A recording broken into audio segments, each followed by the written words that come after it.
Captain Han Day stood on the bridge of the ESS Pioneer, Earth's first true interstellar vessel. Through the main viewport, he could see the Tau Ceti system spread out before them, a yellow star not unlike Earth's sun, with 7 planets circling it. "Beautiful, isn't it?" Dr. Ju Sun said, moving to stand beside him. As the ship's chief science officer, her excitement about exploring a new star system was obvious in her voice. "It certainly is," Han agreed. "The first humans to see this system, with their own eyes. It was the year 2157 and humanity had only recently developed faster-than-light travel. The Pioneer was on its 3rd mission, exploring nearby star systems for signs of habitable planets or alien life. So far, they had found interesting worlds, but no evidence of intelligent aliens. That was about to change. "Captain," called Lieutenant Kim Tae from the tactical station. "I'm picking up something strange at the edge of the system. It's not a planet or a natural structure." Han turned. "Show me." The main screen changed to display a distant object. It looked like a metal ring, far larger than the Pioneer. "What is that?" Han asked. Dr. Ju was already analyzing the data. "It appears to be an artificial structure, a space station of some kind." The bridge crew fell silent. This was what they had been hoping for and fearing since leaving Earth. Proof. They were not alone in the galaxy. "Is it active?" Han asked after a moment. Kim checked his readings. "Minimal power signatures. It might be abandoned or in some kind of dormant state." Han considered their options. Their mission was to explore and make contact with alien civilizations if possible. This abandoned station might hold valuable information. "Set a course for the structure," he ordered. "All departments, prepare for first contact protocols." As the Pioneer approached the alien station, they could see it was indeed abandoned. Parts of its outer ring were damaged, as if from some ancient battle. No lights shone from within, and there were no signs of movement. "It's been here for a very long time," Dr. Ju said, studying her scanner. "Preliminary dating suggests it's at least 10,000 years old." Han nodded. "Are there any dangers to the ship if we approach closer?" "None that I can detect," Kim replied. "The station appears completely dormant." "Then let's take a closer look. Prepare a boarding team. Dr. Ju, Lieutenant Kim, you're with me." An hour later, Han, Ju, Kim, and 3 security officers were inside the alien station. They wore spacesuits as a precaution, though the station surprisingly still had atmosphere and minimal gravity. "The technology here is amazing," Dr. Ju said, examining the alien control panels. "Far more advanced than anything we have." The station corridors were wide and tall, suggesting the builders had been larger than humans. Strange symbols covered the walls, impossible to read without reference. "Look at this," Kim called, pointing to a large screen in what appeared to be the station's control center. "It seems to be some kind of database." Dr. Ju approached the console beneath the screen. Carefully, she touched what looked like an activation panel. To everyone's surprise, the systems began to power up. "It still works," she whispered in amazement. The screen filled with alien symbols, then suddenly changed to display images that everyone could understand. Star maps, diagrams of ships, and pictures of various alien species. "It's adapting to us," Dr. Ju realized. "The system must have some kind of universal translation capability." Han watched as Dr. Ju navigated through the alien database. "Can you figure out what happened here? Why was this station abandoned?" Dr. Ju continued to work with the console. "I'm trying to access the station's logs or historical records." After several minutes, the screen changed again. This time it showed images that made everyone step back in shock.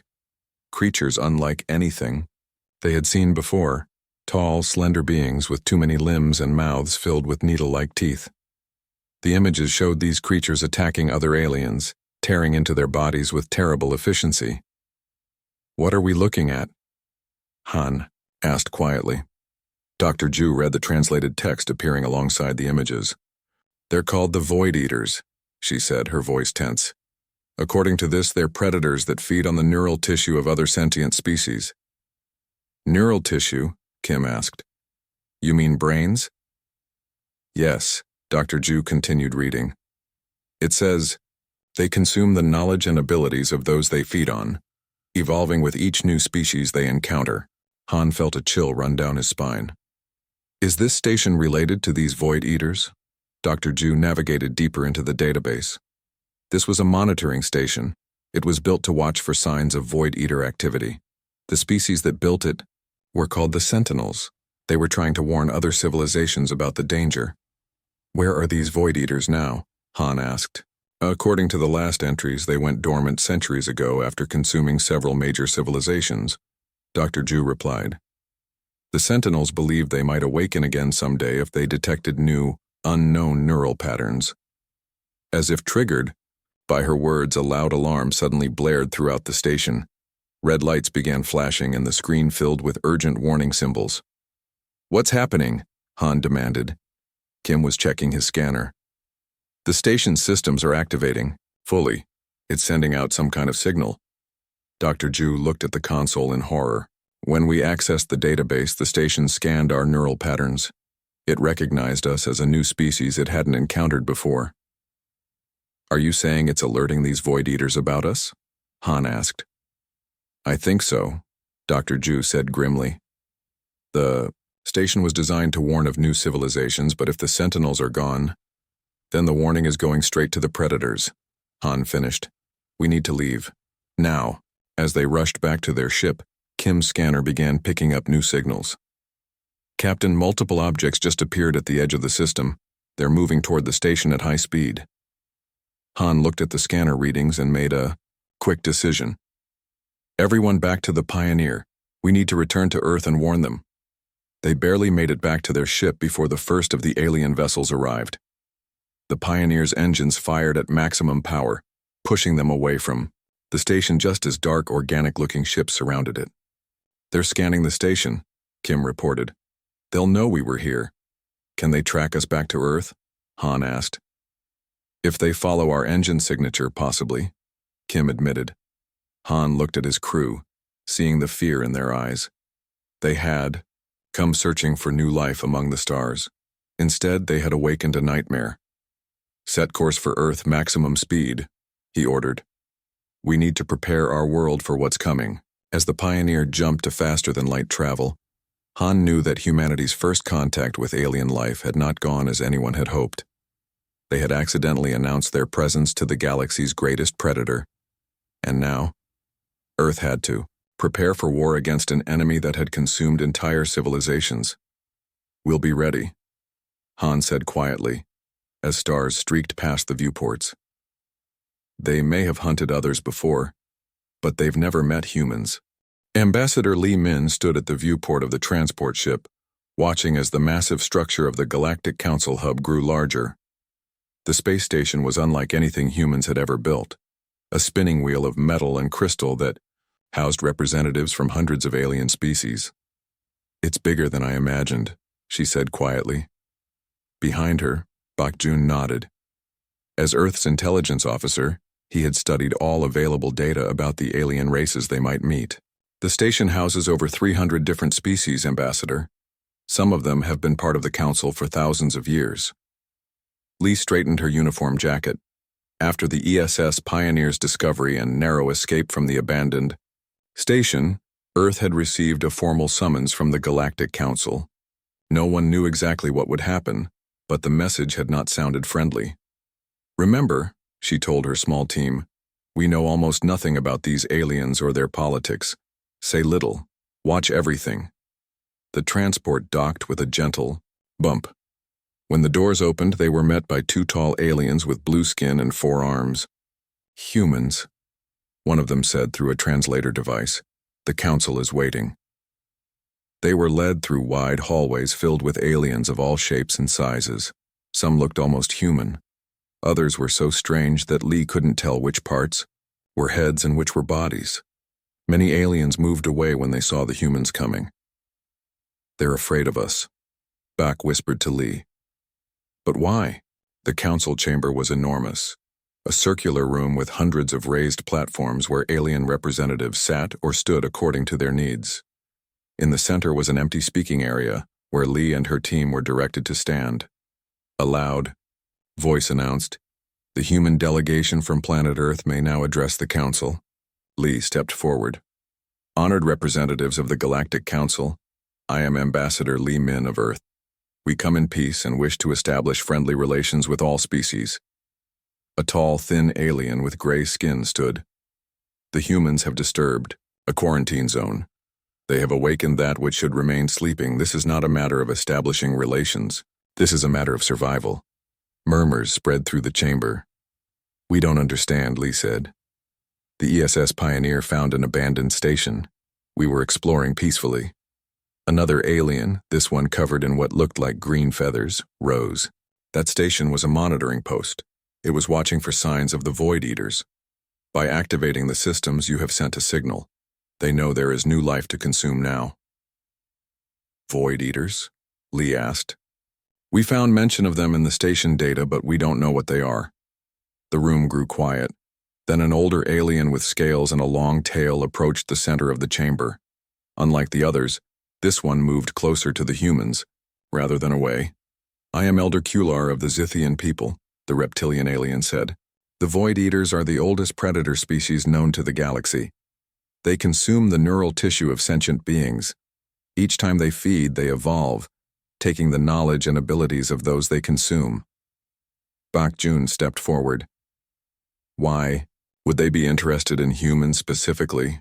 We are new to space travel. Many of your species are more advanced. Elder Kular nodded. It is not about advancement. It is about new patterns, new neural structures. The Void Eaters have consumed many species over millions of years. They have been dormant for centuries because they grew bored with the same neural patterns. But humans are unknown to them.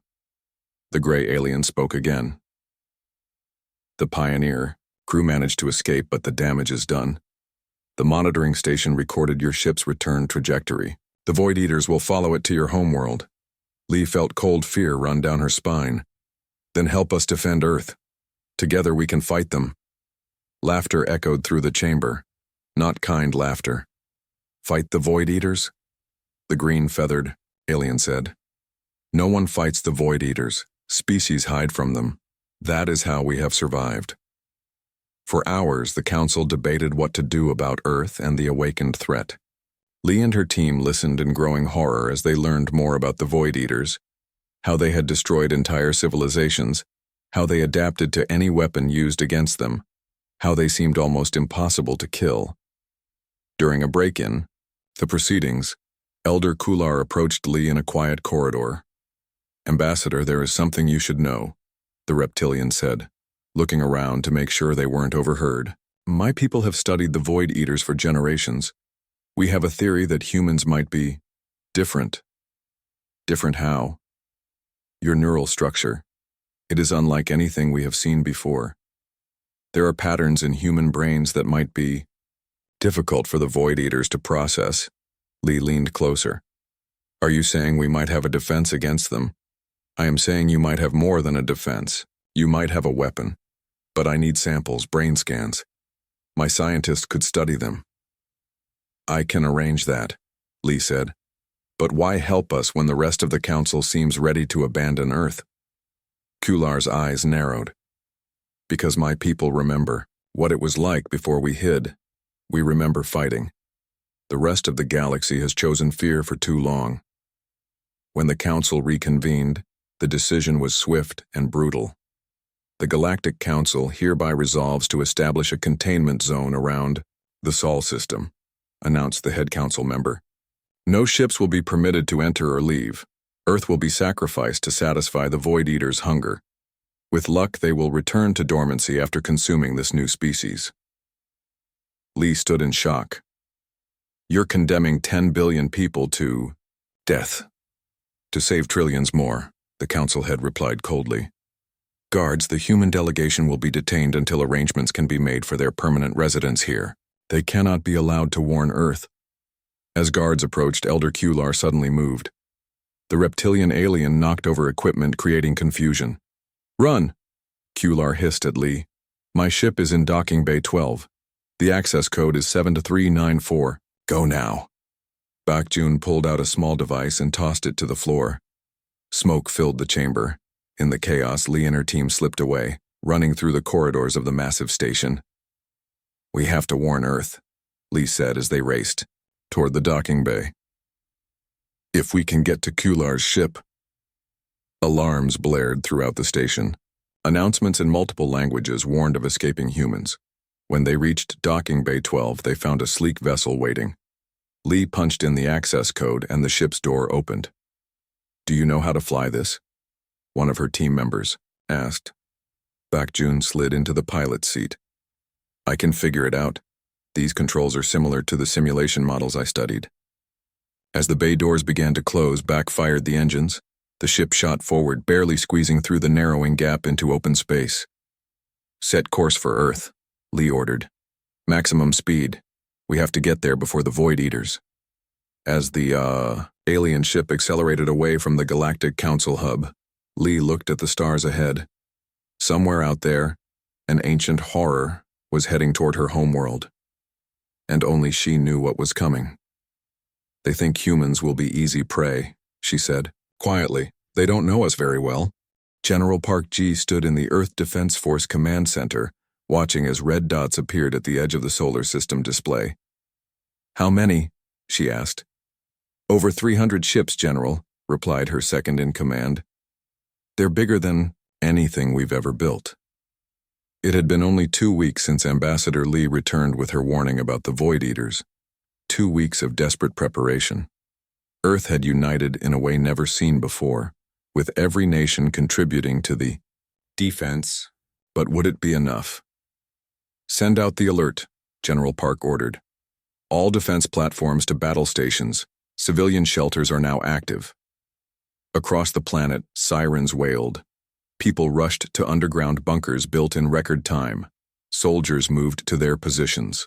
In orbit, Earth's fleet of 80 warships formed a protective line. In her laboratory under Seoul, Dr. Choi Yoon studied samples from the alien data that Ambassador Lee had brought back. As a neuroscientist, she had been working day and night to understand the Void Eaters. "There's something here," she muttered, looking at brain scans of different species. "Something about human brains that's different." Her assistant looked up. "Different how?" "Our neural pathways are more random, less predictable." She pointed to a scan. "See how the alien brains have clear patterns? Ours branch out in ways that don't follow simple rules." Before her assistant could respond, the lab shook. Dust fell from the ceiling.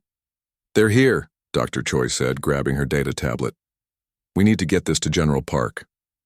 20 kilometers away, Kang Do was helping neighbors into a shelter when the sky turned dark. He looked up to see an enormous ship, black and twisted like something organic rather than built, hovering over the city. "Everyone inside," he shouted, pushing the last few people into the shelter. But before he could follow, smaller ships began to fall from the larger one, landing throughout the city. Kang hid behind a truck, watching as one of the small ships opened. What came out wasn't what he expected. The Void Eaters looked almost beautiful, tall, slender creatures with translucent skin that showed swirling colors beneath. They had 4 arms and moved with grace. Only their faces showed their true nature. No eyes, just a wide mouth filled with needle-like teeth. Soldiers appeared, firing weapons at the aliens. The bullets hit but seemed to cause little damage. The Void Eaters moved forward, grabbing soldiers with lightning speed. Kang watched in horror as one alien bit into a soldier's head. But then something strange happened. The Void Eater pulled back, making a high-pitched sound. It seemed to be in pain. The soldier fell to the ground, wounded but alive. Other Void Eaters were having similar reactions. They would bite humans, then pull away as if burned. Kang realized this was important. He needed to tell someone. Slipping away from his hiding place, he ran toward the nearest military checkpoint. At the Lunar Defense Base, General Park watched the battle in Earth orbit. The human fleet was fighting bravely, but they were outnumbered. Ships were being destroyed one after another. "General," called a communications officer. "Dr. Choi is on the line. She says it's urgent." Dr. Choi's face appeared on the screen, her eyes wide with excitement despite the sounds of explosions behind her. "General, I've figured it out. The Void Eaters can't properly process human brains. Something in our neural structure is toxic to them." "Are you sure?" Completely. And I'm getting reports from the ground that confirm it. When they try to feed on humans, they experience pain. Just then, another call came in. A soldier was reporting a civilian named Kang Do who had witnessed Void Eaters attacking people in Seoul. Put him through, General Park ordered. Kang's face appeared on the screen next to Dr. Choi's. Quickly, he described what he had seen. How the aliens had reacted with pain when trying to feed on humans. General Park looked at Dr. Choi. Can we use this? Yes, Dr. Choi said firmly. If we can capture one, I might be able to create a weapon that targets this weakness. General Park made a quick decision. I'm sending teams to capture a Void Eater alive. Dr. Choi, prepare your lab. Kang Do, I'm sending soldiers to bring you to a safe location. Your observation may have just saved humanity.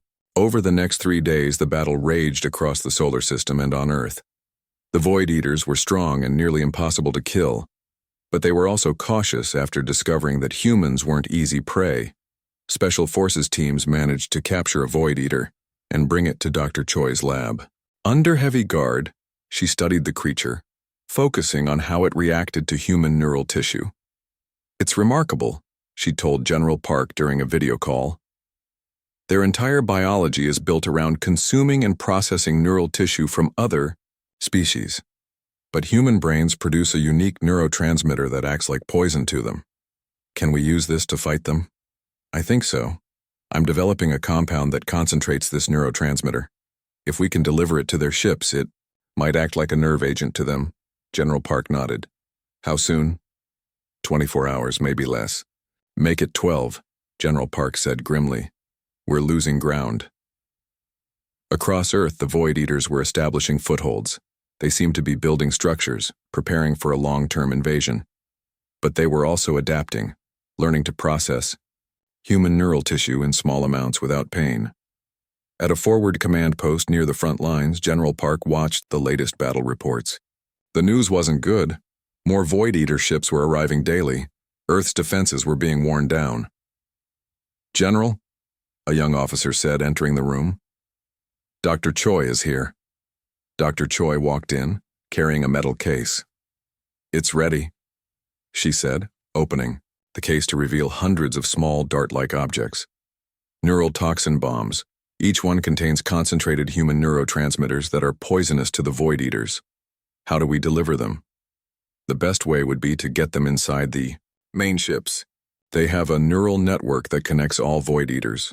If we poison that, we might affect them all at once. General Park looked at the tactical display. It seemed impossible. The main Void Eater ships were heavily defended. We need a distraction, she said finally. Something big enough to draw their attention away from one ship. A plan formed quickly. Earth would launch an all-out attack on the Void Eater fleet with everything they had left. During the chaos, a small team would sneak a ship carrying Dr. Choi's toxin bombs onto one of the main Void Eater vessels. It was risky, perhaps impossible, but they had no choice. As preparations began, General Park looked out a window at Earth in the distance, blue and beautiful. They came here thinking we would be easy prey, she said quietly. They were wrong. Dr. Choi nodded. The Void Eaters have consumed countless species across the galaxy, but they've never met humans before. And they'll regret it, General Park said, turning back to the tactical display. Contact all Earth forces. Operation Neural Strike begins in 6 hours. Across the solar system, humanity prepared for the counterattack that would determine their survival. The Void Eaters might be the galaxy's worst nightmare, but they were about to discover that humans could be pretty terrifying too. Commander Yang Ho watched from the bridge of his stealth ship as the Void Eater transport moved slowly through space. His team, known as Ghost Battalion, had been tracking this vessel for 3 days. All teams in position? He asked quietly. Yes, Commander, replied his second-in-command. Team Alpha is ready at the rear airlock. Team Beta is standing by to disable their engines. Yang nodded. Remember, we need those supply containers intact. Dr. Ju needs more samples. 3 months had passed since Operation Neural Strike.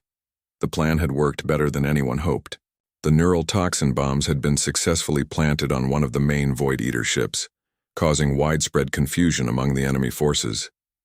This had given Earth time to reorganize and begin fighting back. But the Void Eaters were adapting. Each day they grew more resistant to the neural toxin. Humanity needed a new advantage. "Begin the operation," Yang ordered. Silent and nearly invisible in the darkness of space, smaller ships detached from Yang's vessel. They glided toward the Void Eater transport, attaching to its hull like parasites. Inside her laboratory on the human carrier ship Resilience, Dr. Jusun worked tirelessly. After the initial invasion, she had shifted her research from xenobiology to biological weapons. On her screens were images of Void Eater cells, strange and alien. "Any progress?" asked Ambassador Li, who had become a key liaison between human forces and their new alien allies. After Earth's successful defense, a few alien species had broken from the Galactic Council to support humanity. Elder Kular's Zithians were the first bringing technology and knowledge about Void Eater weaknesses. "I think so," Dr. Ju said, pointing to a simulation on her screen. "This new bioagent targets their neural network more specifically. It doesn't just cause pain like the first toxin, it disrupts their ability to process neural tissue completely." "So they can't feed?" "Exactly. And for the Void Eaters, feeding isn't just nutrition. It's how they evolve and adapt. If they can't feed, they can't adapt to our weapons." An alert sounded on her computer. "Ghost Battalion has secured the samples," Dr. Ju said, smiling. "Now I can test my theory." In another part of space, pilot Ojin prepared for the most important mission of his life. His experimental starfighter, codenamed Thunder, was the fastest ship humans had ever built, enhanced with alien technology from their new allies. "Pre-flight checks complete," he reported. "Thunder is ready for launch." General Park's voice came, over the comm. "Pilot? Oh, you understand the importance of this mission?" "Yes, General. Find the Void Eater breeding grounds. Confirm location. Return with data." What the general didn't say was that very few pilots who ventured that deep into Void Eater territory ever returned. "Launch when ready," General Park said. "The fate of Earth depends on this intelligence." Thunder shot from the launch bay like a bullet, immediately engaging its advanced stealth systems. Ojin's mission was simple, but nearly impossible. Follow the Void Eater supply ships back to their breeding grounds, where new Void Eaters were created. For 6 days, Ojin followed Void Eater vessels from a safe distance, jumping through space after them. Each jump took him farther from human-controlled space and deeper into danger. On the 7th day, he found what he was looking for. Around a red dwarf star was a massive structure, not a planet, but something built. It was like a giant web connecting several small moons. "Command, this is Thunder," Ojin whispered into his comm, though no one could hear him in space. "I've found it, sending coordinates now." As his ship's computer transmitted the data, sensors warned of approaching vessels. Void Eater patrol ships had spotted him. "Command, I've been detected attempting to—" His transmission was cut short as energy beams struck Thunder's hull. The ship spun out of control, systems failing. Ojin fought with the controls, managing to direct his falling ship toward one of the small moons. If he could land, maybe he could hide until rescue came. If rescue came. Thunder crashed onto the barren moon, skidding across rocky ground before coming to a stop in a crater. Amazingly, Ojin was alive. His ship was damaged, but the life support still worked. Could be worse, he told himself, checking his supplies. He had enough food and water for 2 weeks. Hopefully that would be enough time for a rescue mission. Night fell on the small moon. Ojin noticed lights in the distance. Curious, he left his ship wearing his spacesuit and climbed to the edge of the crater. What he saw made him freeze in shock. The entire valley beyond was filled with structures. But these weren't Void Eater buildings. They looked like cities. Cities built by different alien species, and there were aliens moving about, but they moved strangely, like they weren't in control of themselves. "They're keeping them alive," Ojin whispered. "They're farming them for neural tissue." He had to get this information back to Earth. It changed everything. The Void Eaters weren't just predators. They were farmers keeping other species as livestock. Back on the Resilience, Commander Yang received new orders from General Park. His Ghost Battalion was to attempt the most dangerous mission yet, a rescue operation to recover pilot Oh-Jin. "We believe he's alive," General Park told Yang. His last transmission included coordinates for the Void Eater breeding grounds. But there's more. The data burst included a partial message about something important he discovered. "My team is ready," Yang said. "But we'll need support. You'll have it.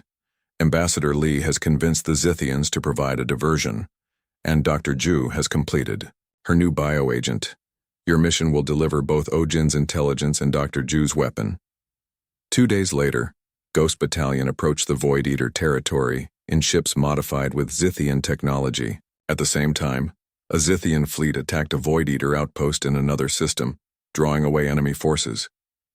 "There it is," Yang said as they neared the red dwarf star. Just like Oh-Jin reported, their sensors located Thunder's crash site quickly. To their surprise, their scanners also detected Oh-Jin's life signs, not at the crash site but moving through what appeared to be a large complex on the moon's surface. "He's infiltrating their facility," Yang realized, "probably gathering intelligence." "Commander," his sensor officer called out, "I'm detecting thousands of life signs, different species. They're being held in those structures." Yang made a quick decision. Change of plans. Teams Alpha and Beta will recover Oh-Jin. Teams Delta and Epsilon will deploy Dr. Ju's bioagent, and I'm leading Team Omega to free those captives. As Ghost Battalion's ships landed across the moon's surface, Oh-Jin was making a discovery that would change the course of the war. He had managed to access a Void Eater data terminal using translation technology from his crashed ship. "They're afraid of us," he realized, reading the alien text. "They've never encountered a species that could resist them before." When Commander Yang found him, Oh-Jin was downloading data from the terminal. "Pilot O," Yang said. "Time to go home." Oh-Jin looked up, surprised but relieved. "Commander, you need to see this. The Void Eaters are confused by humans. We don't follow patterns they understand. Our unpredictability makes us dangerous to, them." As they escaped the facility, Ghost Battalion deployed Dr. Ju's bioagent throughout the complex. All around them, they could hear the strange wailing sounds of Void Eaters in distress. But the most important part of the mission was freeing the captive species. Hundreds of aliens, some from species thought extinct, were loaded onto the human ships. "We'll take you to safety," Yang told them through translation devices. "The Void Eaters will never farm you again." As Ghost Battalion's ships lifted off, explosions rocked the Void Eater breeding facility. The bioagent was working, disrupting the Void Eaters' neural networks and preventing them from coordinating their defense. "Command, this is Ghost Battalion," Yang reported. "Mission successful. We have Oh-Jin and something else. Over 300 freed aliens from the Void Eater farms, and critical intelligence on Void Eater weaknesses." For the first time since the war began, humanity had struck a devastating blow against their enemy. And in doing so, they had shown the galaxy something it had forgotten: the power of courage in the face of fear. Dr. Choi Yoon stared at the test results on her screen, then read them again to be sure. After months of studying Void Eater biology, human neural patterns, and the data recovered by pilot Oh-Jin, she had finally found the answer. "Get me General Park," she said to her assistant, "and contact Ambassador Lee and Dr. Ju. They need to hear this too." An hour later, they gathered in the secure conference room aboard the command ship Unity. Captain Han Dae, commander of the first vessel to encounter the Void Eaters, had also joined them. "I've discovered why humans are different," Dr. Choi began, displaying images on the large screen. "Our DNA shows signs of ancient modification." "Modification?" General Park asked. "By whom?" "By an advanced species that visited Earth approximately 50,000 years ago." Dr. Choi pointed to strange markers in the human genome. "These sequences don't match natural evolution patterns. They were inserted deliberately." Dr. Ju leaned forward. "Are you saying we were engineered?" "Only partially. Specific neural pathways were altered to create what appears to be a defense mechanism against the Void Eaters. Ambassador Lee looked troubled. Why would an ancient species modify our ancestors to resist Void Eaters? I believe they were at war with the Void Eaters, Dr. Choi explained.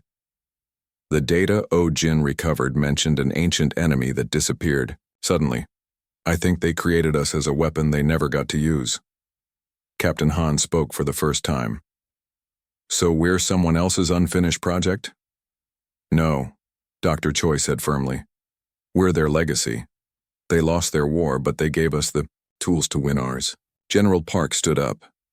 How does this help us now? The Void Eaters are adapting to our bioagents. Their main fleet is gathering for a final attack on Earth. Because I know how to use what they gave us, Dr. Choi said. The Void Eaters have a central hive mind that coordinates all of them.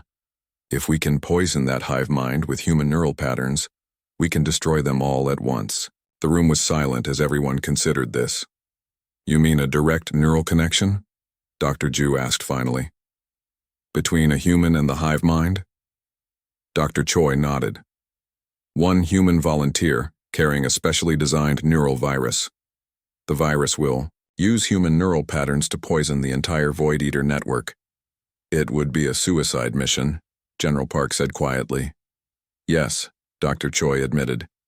The human would not survive. Another silence fell over the room. I'll do it, General Park said finally. Ambassador Lee started to protest, but General Park held up her hand.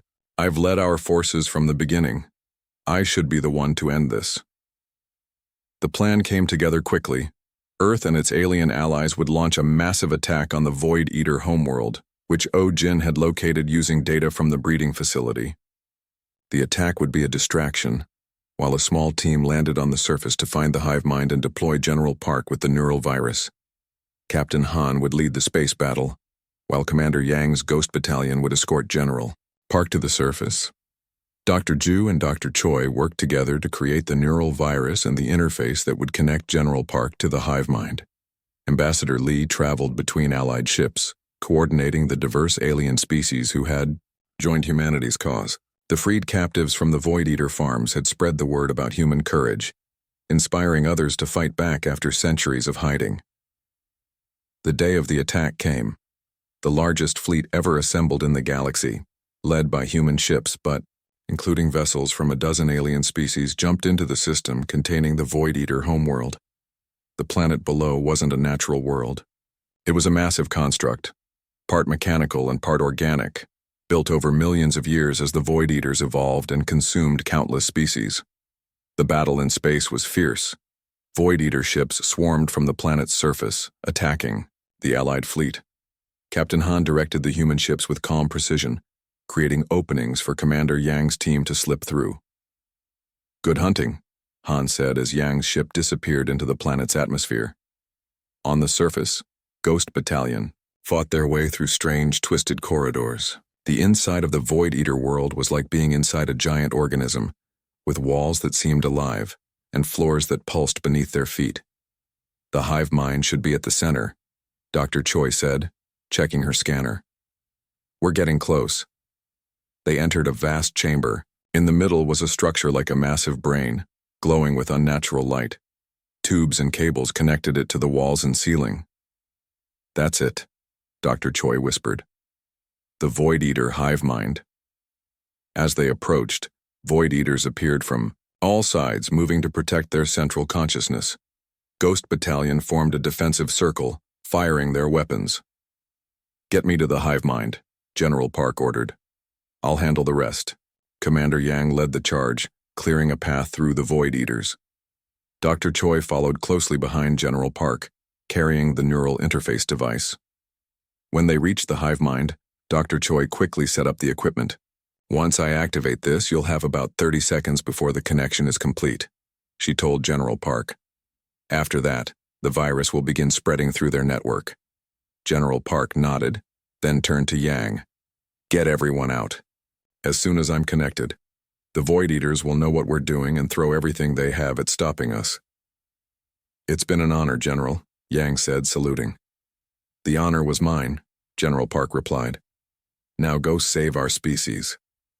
As Ghost Battalion began retreating, Dr. Choi activated the neural interface. General Park sat down beside the hive mind, a metal, crown-like device on her head. Cables extended from it, connecting to the glowing brain structure. "Ready?" Dr. Choi asked. General Park smiled. "Ready?" Dr. Choi pressed the final button, then ran to join the retreating soldiers. General Park closed her eyes as the connection began. Suddenly she could feel them all. Billions of Void Eaters across the galaxy, all connected through this central mind. They were ancient and powerful, but also afraid. They feared humanity in a way they had never feared any species before. General Park released the neural virus. She felt it spread from her mind into the hive mind, then outward to every Void Eater in existence. She felt their confusion, then pain, then terror as human neural patterns infected their network. In space, Captain Han watched in amazement as the Void Eater ships suddenly stopped attacking. Some drifted aimlessly, others began to break apart. "What's happening?" he asked. Ambassador Lee, who had joined him on the bridge, watched the tactical display. "It's working," she said. "General Park did it." Across the galaxy, Void Eaters collapsed. Their ships shut down. Their structures began to dissolve. Without the hive mind to coordinate them, they couldn't function. And the human neural virus had destroyed the hive mind completely. The war was over. Humanity had won. Days later, representatives from all allied species gathered on Earth to form a new galactic council. Ambassador Lee led the proceedings with Captain Han, Commander Yang, Dr. Ju, and Dr. Choi at her side. "We gather today to honor those who gave their lives to free the galaxy from the Void Eaters," Lee said. "Especially General Park Ji, whose sacrifice saved countless species." A monument was unveiled, showing a human figure standing protectively over representations of various alien species. "Humans were created as a weapon," Ambassador Lee continued, "but we chose to be protectors instead. Today we take our place among the stars not as conquerors, but as guardians against the darkness." As the new Galactic Council began its work, Dr. Choi met privately with Dr. Ju. "There's something else in the data," she said quietly. "References to the species that modified us. They didn't all die out. Some of them left the galaxy, promising to return someday." Dr. Ju looked up at the stars visible through the window. "Do you think they'll come back?" "I don't know," Dr. Choi replied. "But when they do, they'll find their creation has grown beyond their expectations." Somewhere in the vast darkness between galaxies, a signal began to travel. The Void Eaters were gone, and humanity had taken its first steps into a larger universe.